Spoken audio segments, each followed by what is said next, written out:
सात संगत जी, प्यार से कहना धन निरंकार जी। आप सभी का हमारे चैनल यानी मोनेस पर विचार पर स्वागत है। इस वीडियो की शुरुआत करने से पहले दास आपसे हाथ जोड़कर एक संभावपूर्ण निवेदन करना चाहता है। सात संगत जी, हमारा उद्देश्य आपके जीवन में सकारात्मक शांति और प्रेरणा का संचार करना है। हर रोज हम आपके लिए एक नई प्रेरणादायक वीडियो लाते हैं। इस वीडियो के माध्यम से हम आपके जीवन में आत्मविश्वास, शांति और प्रेरणा का संदेश पहुंचाना चाहते हैं। साथ संगत जी, आपसे निवेदन है कि कृपया हमारे चैनल को लाइक और सब्सक्राइब करें और नोटिफिकेशन को ऑन करें, जिससे कि आप किसी भी अनमोल साथी, सत्संग या संदेश से वंचित न रहे। सात संगत जी, उत्तर प्रदेश के एक छोटे से गांव ब्रह्मपुर में सतपाल नाम का एक युवक रहता था। उसके परिवार में कुल 4 लोग थे। माता पिता, एक छोटी सी बहन गुड़िया। सतपाल के पिता हर सिंह एक साधारण किसान थे और माँ एक गृहिणी थी। जीवन सादा था सात संगत जी, आमदनी बहुत सीमित थी, मगर घर में एक चीज थी जो सबसे मूल्यवान थी, ईश्वर में विश्वास और निरंकार से जुड़ाव। सात संगत जी, सतपाल बचपन से ही निरंकारी सत्संग में जाया करता था। वहाँ संतों की वाणी, उनका प्रेम और उनकी सहायता से उनके मन में गहरी छाप छोड़ी। वह घंटों संतों के चरणों में बैठकर उनका ज्ञान सुनता और सच्चे मन से समझने की कोशिश करता। सात संगत जी, गांव के लोग सतपाल को संत स्वरूप लड़का कहते थे। वह कभी किसी से ऊंचा नहीं बोलता था। सात संगत जी, गरीब की मदद करता और सच्चाई से जीवन व्यतीत करता था।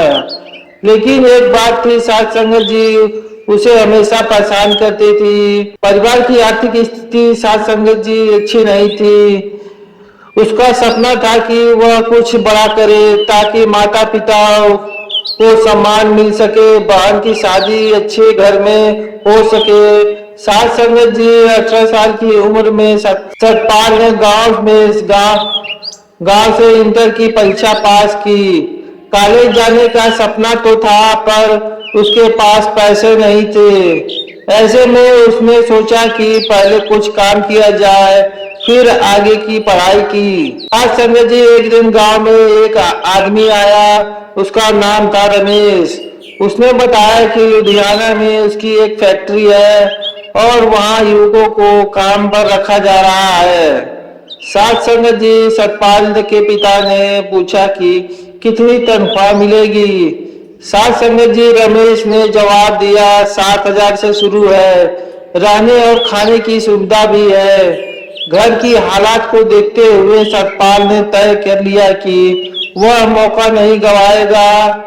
माँ ने जाते समय आंखों में आंसू लिए कहा, बेटा बस तुम सच के रास्ते पर रहना और कभी भी निरंकार को मत भूलना।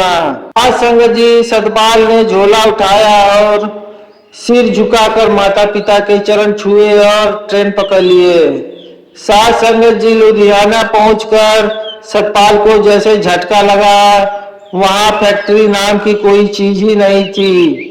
रमेश एक दलाल था जो गांव के भोले भाले लड़कों को शहर लाकर सस्ते मजदूर के तौर पर होटल या ईंट भट्टे पर काम करवाने लगता। सतपाल को एक होटल में बर्तन धोने का काम दे दिया गया। वहां पर 12-14 घंटा काम करवाया जाता था और खाने को 2 रोटी भी ठीक से नहीं मिलती थी। सात संगत जी, जब सतपाल ने इसका विरोध किया तो मालिक ने कहा, भाग यहाँ से, कौन जानता है तुम्हें। सात संगत जी, सतपाल को पैसे भी नहीं दिए और उसे होटल से निकाल दिया गया। अब सतपाल अकेला, भूखा और अजनबी शहर में भटक रहा था। एक पार्क की बेंच पर बैठकर वहां फुट फुट कर रोने लगा। आसमान की ओर देखकर कहा, हे निरंकार, क्या यही था अच्छा जो हो रहा है। सात संगत जी, उसी समय वहां से एक बुजुर्ग संत जा रहे थे। सात संगत जी, उनके चेहरे पर एक अद्भुत शांति थी। उसका नाम था गगन सिंह जी। उन्होंने सतपाल को रोते हुए देखा और उसके पास आकर बोले, बेटा क्यों रो रहे हो? सतपाल ने इतनी सारी बात बताई। संत ने मुस्कुराते हुए बोला, बेटा जो होता है अच्छे के लिए होता है। तू आज टूट रहा है मगर यही कल तुझे खड़ा करेगा।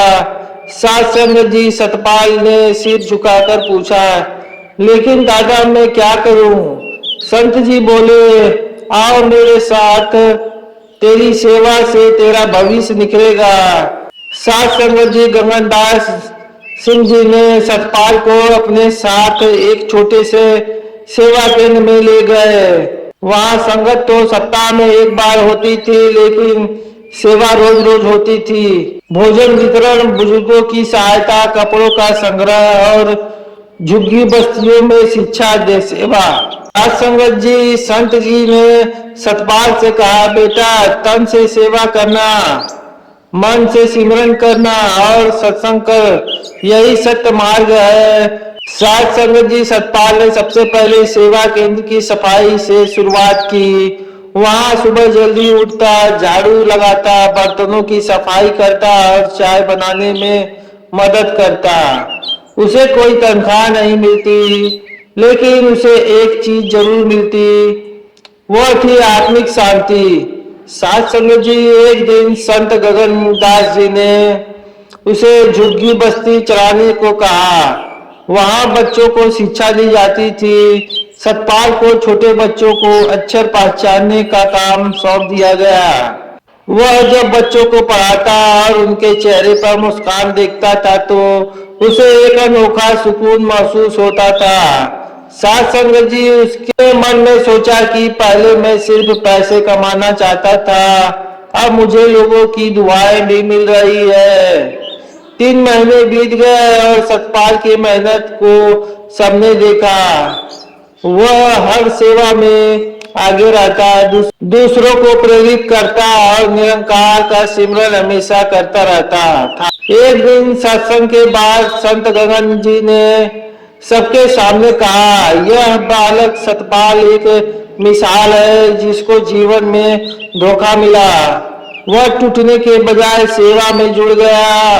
अब यह सेवा केंद्र का सेवा प्रमुख होगा।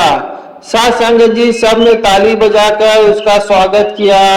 सतपाल की आंखें भर आई। वह वही लड़का था जो एक होटल से निकाला गया था और अब संतों के बीच सम्मानित हो रहा था। सात संगत जी, अब सतपाल के जीवन में एक नई सुबह आ चुकी थी। वह सेवा केंद्र का संयोजक बन गया था। सात संगत जी सत्संग में विचार और भजन भी देता था। झुग्गी बस्ती में बच्चों के लिए कपड़े, किताबें और भोजन की व्यवस्था करता था। हमेशा वह सिमरन करता और युवकों को प्रेरित करता था। उसने अपने शब्दों में कहा कि जो मुझे लगा था कि बुरा हुआ वही सबसे बड़ा वरदान निकला। अगर मुझे वह नौकरी मिल जाती तो शायद मैं निरंकार से कभी नहीं जुड़ पाता। आज जो हूँ वह केवल सेवा और संतों की कृपा से हूँ। सात संगत जी, सतपाल अब सेवा केंद्र में एक सम्मानित सेवक बन चुका था। उसके जीवन में शांति और आत्मबल था, लेकिन मन में किसी कोने में एक चिंता हमेशा बनी रहती थी, परिवार की स्थिति। सात संगत जी, एक दिन सेवा केंद्र पर एक चिट्ठी आई। गांव से माँ भेजी थी, बेटा सतपाल तुझे गए अब 4 महीने हो गए हैं। हम सब तुझे बहुत याद करते हैं। खेत की हालत बहुत खराब है। तुम्हारे पिताजी अब बूढ़े हो चले हैं। गुड़िया अब सयानी हो गई है। उसके लिए रिश्ते आने लगे हैं, मगर हमारे पास देने के लिए कुछ भी नहीं है। बस तुम ठीक रहो, ईश्वर से यही प्रार्थना करना। सतपाल ने चिट्ठी पढ़ते पढ़ते आंखें पोंछी। वह अगले ही दिन संत गगन जी के पास गया और विनम्रता से कहा, दादाजी क्या मैं कुछ दिन के लिए गांव जा सकता हूँ? मेरे परिवार को मेरी जरूरत है। सात संगत जी, संत ने मुस्कुराते हुए सिर हिलाया। सेवा वही सबसे सच्ची होती है जहाँ तुम्हारे अपने दुख में हो। जा बेटा और वहां से भी सेवा कर। साथ संगत जी जब सतपाल गांव पहुंचा तो देखकर सब चकित हो गए। उसकी चाल में आत्मविश्वास था, चेहरे पर तेज था, आंखों में अपनापन था। माँ ने उसे गले से लगाया और बहन गुड़िया देखकर खिल उठी। पिता ने आंखें नम करते हुए बोले, अब तू वही सतपाल नहीं रहा बेटा, अब तो तू संत लगने लगा है। सतपाल ने सबसे पहले खेत की दशा देखी। मिट्टी बंजर हो रही थी, सिंचाई की व्यवस्था खराब थी। सतपाल ने गांव के कुछ पुराने किसानों को संगठित किया। उसने सलाह ली और 2 दिन ब्लॉक ऑफिस गया। वहां जाकर सरकारी योजना के तहत ट्यूबवेल और खाद का अनुदान पास करवाया। साथ संगत जी 1 महीना में खेत फिर से लहलहाने लगा। गुड़िया के लिए एक अच्छा रिश्ता आया। लड़का एक अध्यापक था और परिवार भी सादा, धार्मिक और ईमानदार था, लेकिन शादी के लिए 500 रुपए की जरूरत थी। उसके पिता बहुत चिंतित थे। माँ रात भर रोती रहती थी। सतपाल ने कुछ ही नहीं कहा, वापस लुधियाना सेवा केंद्र गया। संतों से विनम्रता से हाथ जोड़कर अपनी स्थिति बताई। साथ संगत जी सभी संतों ने सतपाल की सेवा की। कोई पैसा दिए, कोई कपड़े दिए, किसी ने सोने की चेन दी। साथ संगत जी 2-3 दिन में उसके पास 7,000 रुपये इकट्ठे हो गए। उसकी बहन की शादी बहुत सादगी से मगर आत्मसम्मान के साथ हुई। सारा गांव कहने लगा, लोग शराब छोड़कर सत्संग में जाने लगे। सारा गांव कहने लगा, लोग अब शराब छोड़कर सत्संग में जाने लगे। बच्चे मोबाइल छोड़कर सतपाल से नैतिकता की कहानियां सुनने लगे। महिलाओं ने सेवा समिति बनाई और लोगों की सेवा करने लगी। साथ संगत जी एक दिन एक वृद्ध संत गांव आए और बोले, जहां सभी लोग दुखी थे वहां अब भजन कीर्तन की गूंज उठ रही है। और यह सब एक साधारण सा बालक सतपाल की मेहनत का फल था। साथ संगत जी कहने का भाव है कि जब मनुष्य दूसरों की भलाई के लिए उठ खड़ा होता है तो साथ संगत जी सतपाल अब सेवा, संयम और सत्य का प्रतीक बन चुका था। अब वह आसपास के गांव में सेवा यात्राओं पर जाता। लोग उसकी बातें बड़ी ध्यान से सुनते। लोग उसकी बातों को सुनने के लिए उमड़ पड़ते थे। धीरे धीरे सरकारी विभाग भी उसकी कार्यशैली से प्रभावित हुए।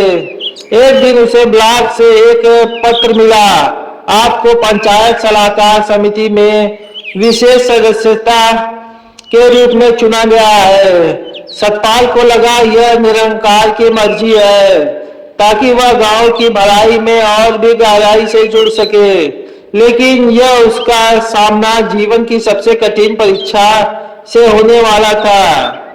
कुछ महीने बीतने के बाद एक जमीन अधिग्रहण योजना आई। सरकार गांव की जमीन पर सरकारी अस्पताल बनवाना चाहती थी, लेकिन कुछ अधिकारी और पंचायत के 1-2 सदस्य जमीन की कीमत बढ़ा चढ़ाकर सरकारी फंड में पैसा निकालना चाहते थे। साथ संगत जी उस रात सतपाल को नींद नहीं आई। आंखें बंद करके वह संत गगनजी सिंह की बातों को याद करने लगे। अगले दिन वह खुद चलकर संत के पास गया और सारी बातें बताई। साथ संगत जी इन्हीं वचनों के साथ प्रेम और सत्कार से बोलिए, धन निरंकार जी।